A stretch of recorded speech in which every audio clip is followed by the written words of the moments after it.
Hello, guys. This is going to be a great show today. I have a special mystery guest joining us today, and I can't wait to bring him to you and introduce you to him. He should be here any minute now. I'm expecting him. Oh, that's him. Come on in. Hey, Rodney.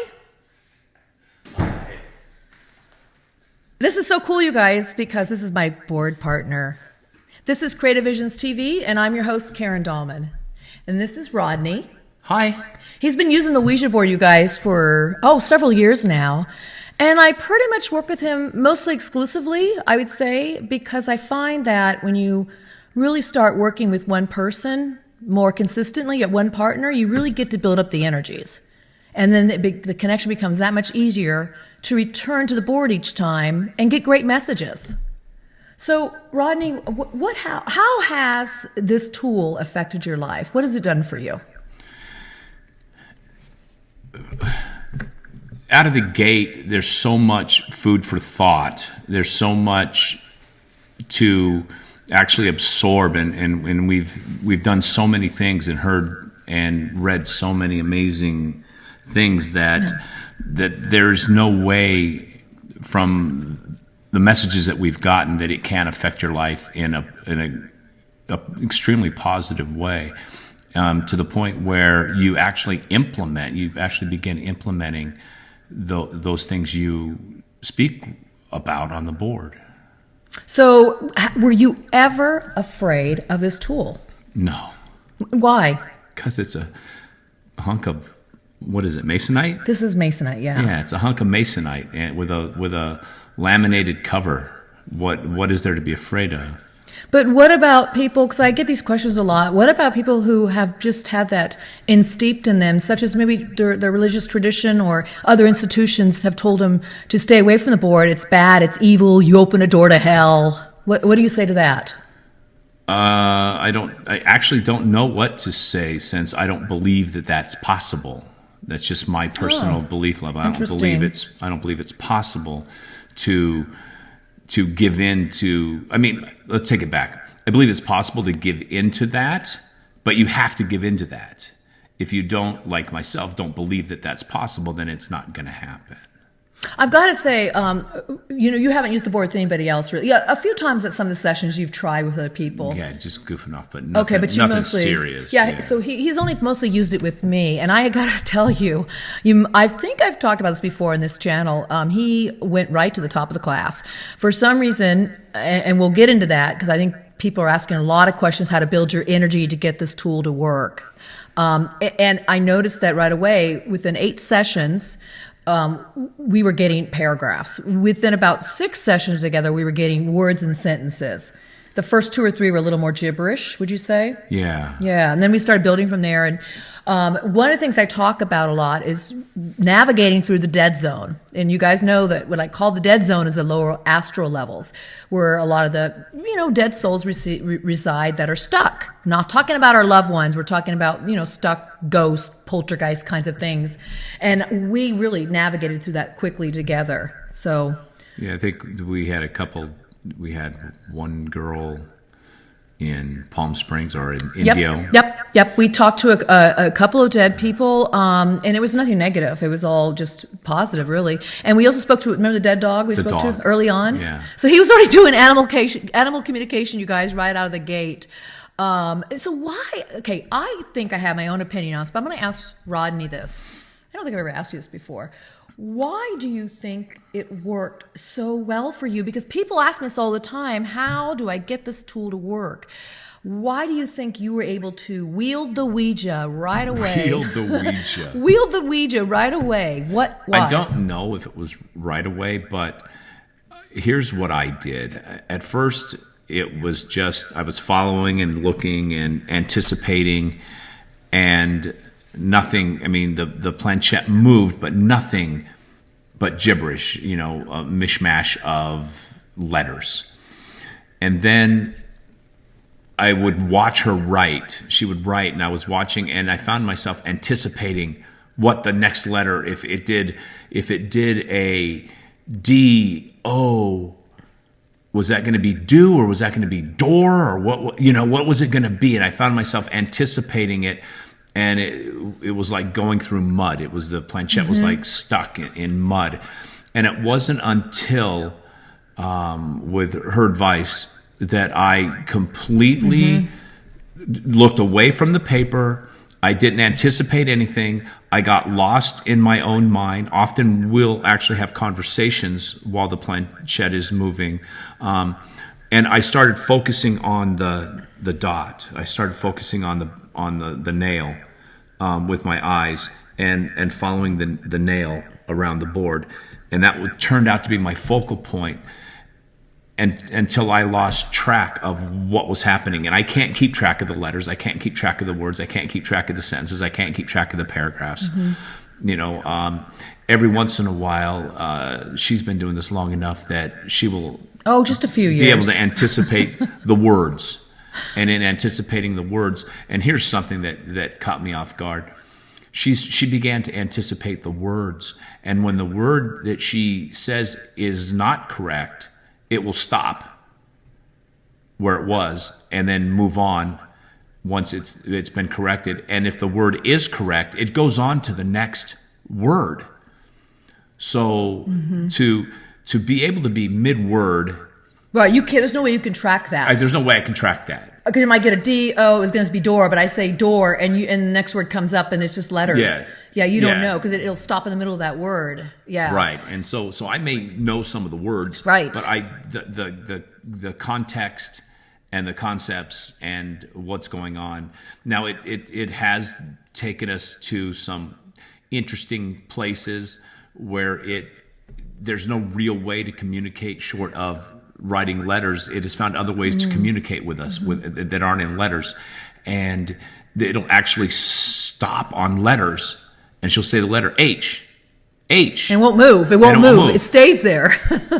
And that is to emphasize that letter. And it's usually the first letter of a word from a acronym. So they've been doing a lot of acronyms for us. I don't know if I've shared that with you guys, but I never know when they're going to do the acronyms, but I do know it now, and they stop in a letter and freeze because I'm ready for the next letter.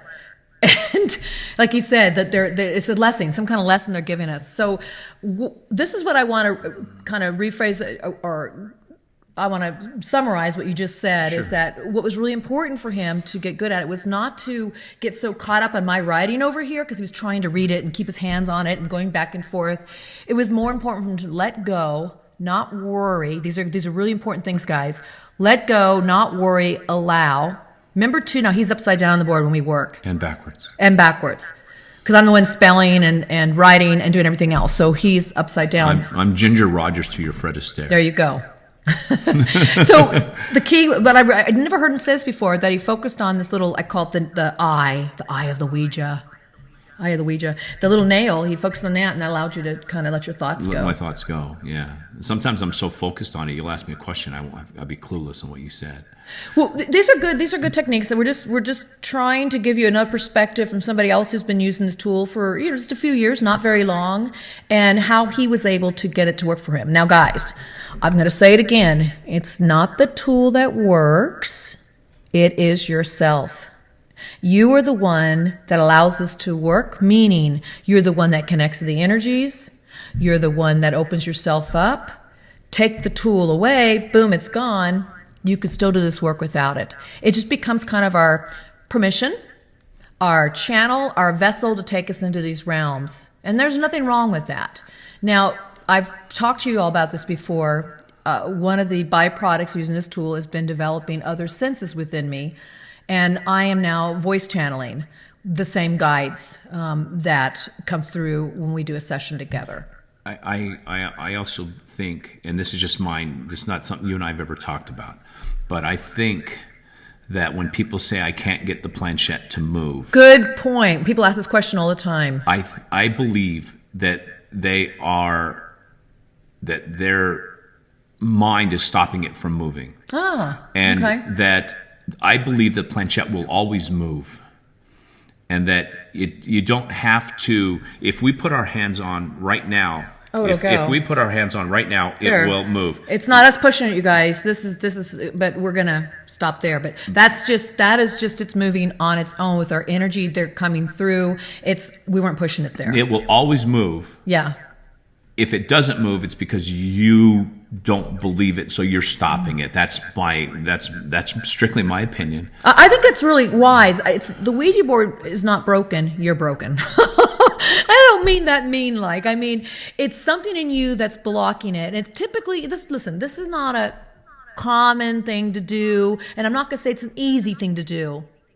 For some people it is, but some people it's not. What prompted me to say that was when you said you begin to develop other senses. Mm-hmm. And I don't think everybody's going to start voice channeling, but what I do think is you get another sense of what's happening when the planchette is moving, and that's why it starts dropping onto letters and making perfect sense. It's your body's ability to just let go and let it go. And that's a good way of saying it. You really have to let go and allow. It's a right brain function, you guys. It's not your left brain analytical, thinking it through, figuring it out. I got to control this. What's going to happen? That's what I was doing. Yeah, you were doing that in the beginning. Everybody I work with in the beginning tends to do that because you want it to work. You're like, I want this planchette to move. Well, it does take that switching brains. It is literal. It is literal in a way. I have to get in. I would say I'm pretty balanced right brain, left brain in terms of how I operate in life, but I have to really get out of any control. And any control of what it's going to say, any worry about what it's going to say, right? I find it extremely interesting because we've talked about that they can only use our what we know, our filters, and yet, our beliefs, and yet we've gotten words that we didn't know the word That's itself. true. Let alone how to pronounce the word. We had to go look those words up in the dictionary. We got to look words up in the dictionary, and then when they fit exactly into I'm the like conversation, that, and I question. I go, "Come on, that was misspelling. That wasn't right." They're like, "Yeah, it is." Check the spelling. We get our phone out and start Googling, and sure enough, yeah. So that's another aspect of this too. But you just got to allow it to flow. I know this sounds so airy-fairy. It is. It can't be any more tangible than that. And again, I always say, work with a partner, not because any fear factor, not because it's evil, not because it's bad, because with a partner, you get to really learn what it feels like when the planchette pulls. I had somebody today asking me about this exact topic, and he said, well, I'm pushing it. And I go, no, don't push it. It's got to pull you. What was that feeling? Here we go. This is a good question for you. What was that feeling you felt when you knew it was moving outside of us? It's almost a neutral feeling. It's almost because it'll move, and I'm just going to move it right now. Yeah, sure. But you're pushing it. Okay. It'll circle. It'll circle, and you've got to kind of stay with it. So it pulls you. It does. At the same time, you can. And at the same time, I feel neutral on top of it. Yes, you've got to be neutral. Okay, that's a good point. Touching it lightly, being neutral with it, and allowing it to pull. And if you do it by yourself, just have a lot of patience, you guys. You've heard Marla talk about it. 8 to 9 months, she sat there every night in her bedroom before she went to bed trying to do it for about 15, 20 minutes. And it took her that long, you guys. 39 years I did it with partners. And then the last five years, I can use it by myself. I get just sentences, maybe a paragraph, but not the pages I typically get when I have a partner. So it's really about your comfort level. It's not anything about danger, fearfulness, or it's going to be scary or spooky. It's just that I want people to have a good experience, and I can give you the advantage of having a better experience if you start with a partner. Do you want to add anything else to that? No. I enjoy doing this when we do it. I guess I do have something to add. Yeah, please. well, do you know what? Tell them what you enjoy about it. The thing I enjoy most about this is the anticipation of the interaction. So we will letter to letter to letter, A, N, D, R, blah, blah, blah, blah, blah. We got turn the page and write another page, blah, Right. blah, blah, blah. Stop. Okay. Now what? We've got a page and a half full of rhetoric, full of letters. Right. She then must go through and find the words within those letters. Yeah. And split them apart. And oftentimes, the end of one word and the beginning of another word may make a different word. And sometimes it's you don't always get. But in the end, we go over it enough times that we find the right wording. Hopefully, we anticipate the punctuation, the inflection.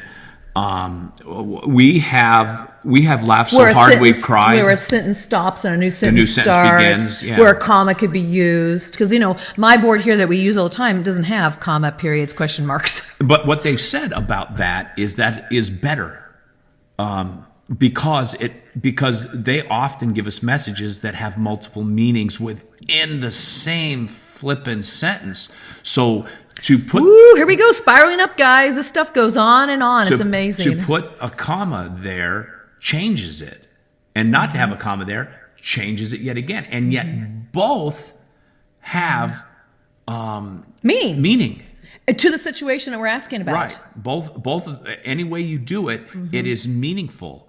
And it really does oftentimes boggle our minds. I hope that someday she publishes some of our sessions. Well, I am. You guys go to my website and look at the moon messages. I extract a lot of things that come from sentences. So don't forget the moon messages. No. She speaks and lets everybody know what's going on. and here's the other thing. So anticipating what has been written there and hearing the words for the first time and then deciphering them and interpreting them, the conversation between us to try to make heads or tails of what is said, and then going back to the board and asking for further clarification. Yeah. But then being at home and seeing a moon message come across my phone and going in and reading from when I post on Twitter and Facebook, and seeing that moon message and remembering the session and the message itself, and then hearing it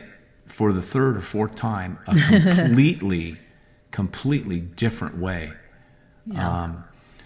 And that's the other unique thing about the messages is that she'll read them over and over and over, and often she'll call me and say, "I just read it again. You know what else it said?" Well, you know what, you guys, we are doing groundbreaking work here. All of us that are using this tool, it's so fascinating.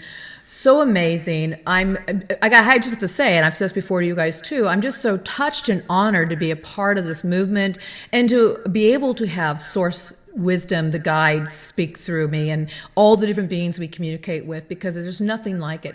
The other piece I haven't really talked to you guys about before is I find that when I do this work, I get in the greatest state of joy, bliss, gratitude, love. I can't stay away from channeling with the board or with my voice because it makes me, how it feels inside, it's kind of selfish. It feels really good. And that's also another way you've got good energy work with you, because it should always leave you every session feeling uplifted, joyful, happy, glad. Now, I will talk about this though. When you start using this tool, you remember this now. I was just going to say. Yeah, I got to bring this up because this happens, and I've been using it such a long time. I don't remember this ever happening to me, but it happens to some people.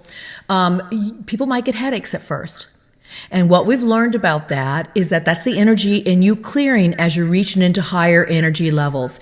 When he started working with me, we went right from first 2 or 3 sessions talking to the astral levels, low ones, to moving right into the higher octaves of angels and guides. And you would say to me, I got a headache. And that went away after how many sessions was it? Oh, no, it took a while. Yeah, it was several. I would do the session knowing that I was going to get a headache. And the first time no pain, no gain. The first time that we did a session and there was no headache, it was amazing. It was, and the session itself was amazing. It might have been one of our 5 hours. We've done 5 hours. Yeah, we do pretty long sessions. Let's just say that. The other thing I've heard too is another effect for people when they just even witness this work, sitting in one of the sessions or even on a live show that I might be doing on Skype or Google Hangouts or whatever, the people there can get a headache as well because they're tapping into the energy, that's the frequency that we're talking about and that's coming through. It's really just amazing things. I couldn't even explain everything that's happening here. Over the years, I've gotten some glimmers of insider information from the spirit guides to try to figure some of this out. Which I believe you're not special. No. I mean, you're special. No. You're special in that you're helping. What do you mean I'm not special? But everybody can do that. What I mean by that is that everybody, you guys, this is what we've been talking about on this channel. All of us have these abilities to tap into the source wisdom, to tap into the different octaves of higher beings that love you so much, unconditional love. We all have this ability. We just got to find what works for us. I will say maybe it's not always the Ouija board. I will say that you are special in that your ability. He's digging himself out now. Guys. No. Your ability to because of your background and your training, your ability to interpret what you call Ouija therapy. That's tongue in cheek, guys. Yeah, tongue in cheek Ouija therapy. Ouija therapy. But it's been so helpful. The information we get has been so helpful, and I know that you that are reaching out to me too and telling me how wonderful it's been over the years using this tool. You know what we're talking about. Now, I will say this about Rodney. He got this name probably a couple of years ago.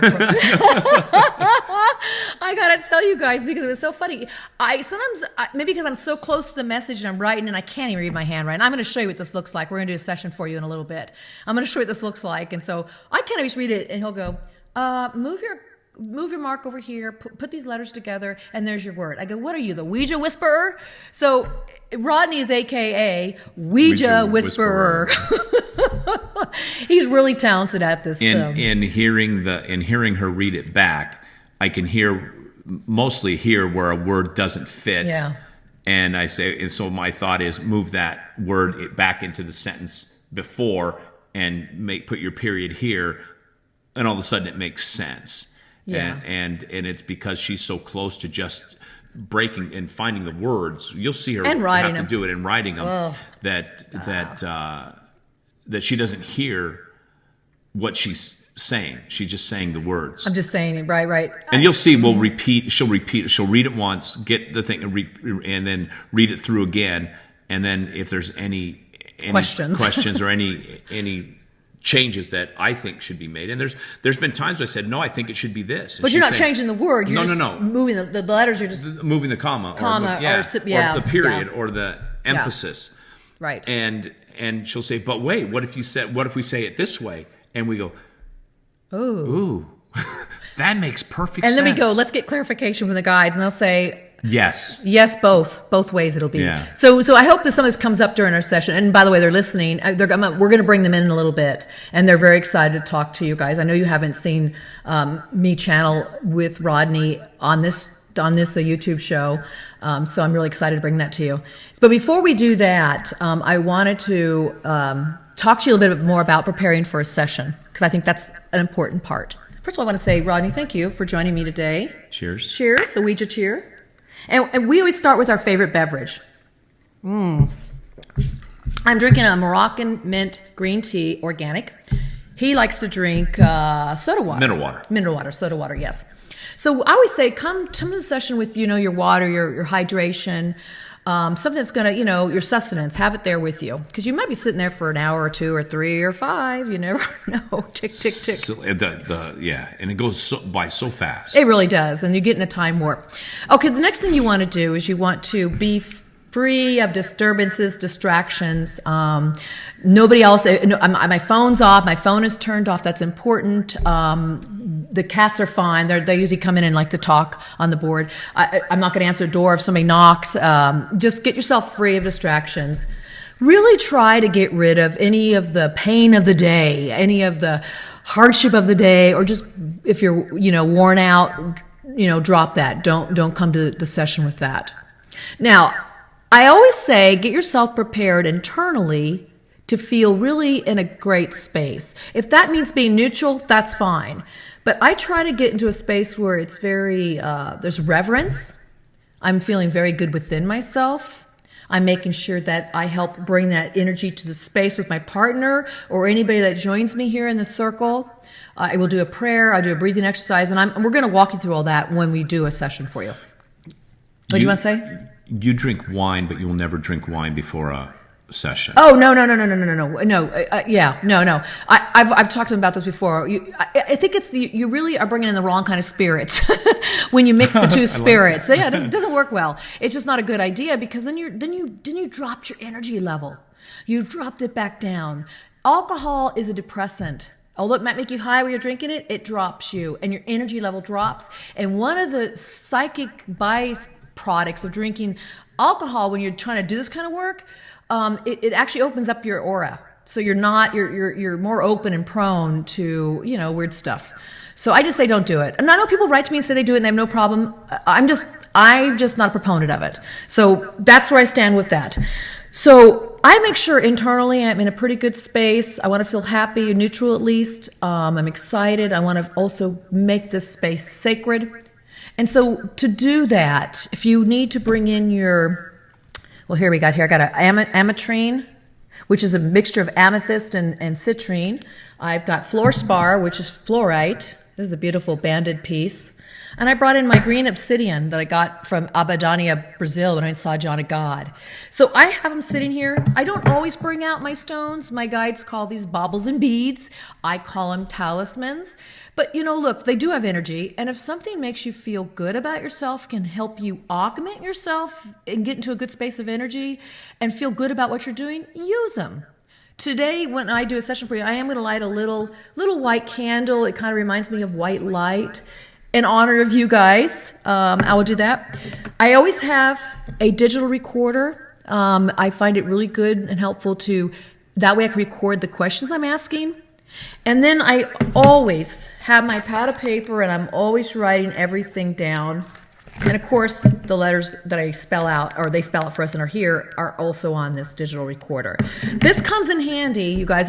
Write your sessions down because you want to see about the consistency with the beings you are in communication with. And over time, you'll see the messages unfold. You'll see if these are good messages to listen to. I always tell you guys, don't trust the accuracy of the messages in the beginning, and sometimes not even for several years. Sometimes it could be longer. Depends upon you. It really depends on, I couldn't tell you what that timeline is.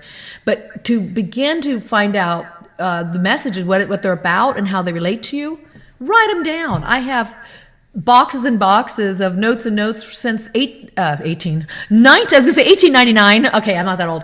1989. I've been writing everything down verbatim for these reasons, because I find that they're powerful messages. And plus, you guys, I write my books with this stuff.